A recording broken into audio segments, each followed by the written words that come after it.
Hi everyone, I'm Lorenzo, the online programming coordinator at North York Community House.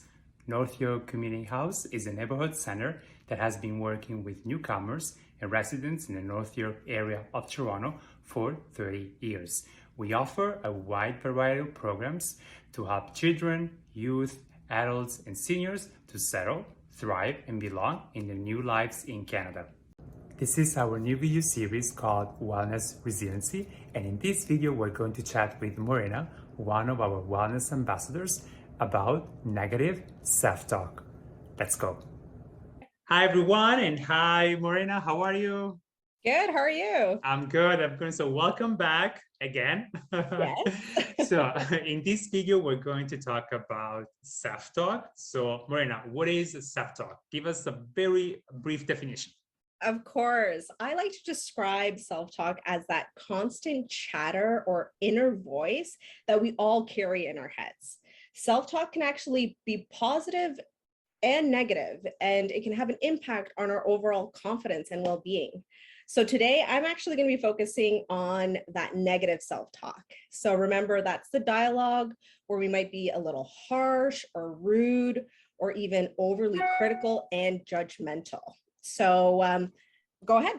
Go ahead. No, go ahead. Yeah. So for example, for me, whenever I'm working on a project and maybe I make a minor mistake, I say I'm such a failure. And these are these like automatic negative thoughts that just like pop in my head without me realizing. So I may not invite them at all, but they're lingering in my head. So what I do find is that when we focus so much on those negative thoughts, they might even become beliefs and we might think that they're actually facts. So I really want to say we need to remember to focus on what we say to ourselves. Okay, and that's great that you mentioned an example because I was about to ask you, give us an example. So you said you sometimes say to yourself, I'm such a failure. So that's a negative self-talk. How can we change that sentence into a positive sentence? Yes, of course. So if the failure one's a little bit harsh, let's try something a little bit more simple, like I can't do anything. So that might happen, again, a minor mistake, a miscommunication. So instead of saying that, how about trying to say, I'm doing the best I can. I will keep going. I can do it. So really the goal here is not to ignore the feeling because the feeling is going to be there, right? But we don't want you to feel bad that you had the negative thought. Everybody goes through it. You just need to listen to yourself on what you're saying. Take a moment to pause, breathe, and then reframe and try and use some gentle language where you're not limiting yourself. Think about more possibilities. I like the word gentle language because I think we have to be gentle to ourselves, correct? Of course. That's very important.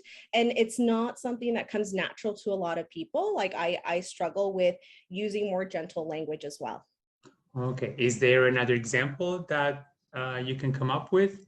Yes, one that I have a little shame to say, but I sometimes say I hate my body. That might happen, to both men and women. Maybe we're trying on clothes or we see something on social media. So instead of actually saying that, you can even look at it in the way of the way I look is just one part of who I am and has nothing to do with my worth or lovability. Or if that one doesn't feel natural to you, I'm so much more than my body. I'm working on accepting myself just as I am. Interesting. So basically what you're saying that negative self-talk is both internal, and by that I mean, I cannot do it, but also like external, like your appearance. Yeah.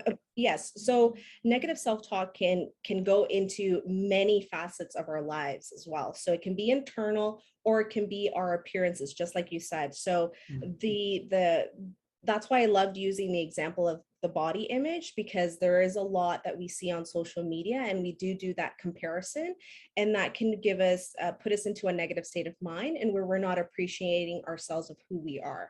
Yeah. And especially social media with all the filters that can change your face, the I know features. it's scary what's out there, but just remember that, if the negative thought happens, just try and reframe it and just be positive, and acknowledge that the feeling might be there, but that's okay. Yeah, that's good. And that's important. So what's your final message for our audience? I would say if you do notice that you have a negative thought, think of the words S or the letters SOS. So stop. When you have the negative thought, stop, breathe, and give yourself time to address the thought. The O stands for observe. So again, reflect on what you're saying to yourself. Where is this thought coming from? Right? It's important to dig deeper. And then shift. It's about replacing that thought with something positive, shifting your thinking. And if it happens again, you get that negative self-talk, repeat the process. So it's okay. You can repeat it a couple of times and it will become a little bit more natural with time. Okay, so there's no shame in repeating the process, going through the process. No, not at all. Because it's a very organic process in terms of you trying to reframe your mind. The first time it may not feel natural. You might be thinking to yourself, okay, I'm just saying this thing, it doesn't really matter. But no, with time, like anything else worth in life, it takes a little bit of practice to master, and it will improve your overall mental health. Wow, this is great. So thank you, Morena. And for our audience, you can share with us one positive self-talk sentence in the comments down below. And Morena, I will see you next time. Okay, perfect. Okay, Have a good one, guys. Bye. Bye-bye.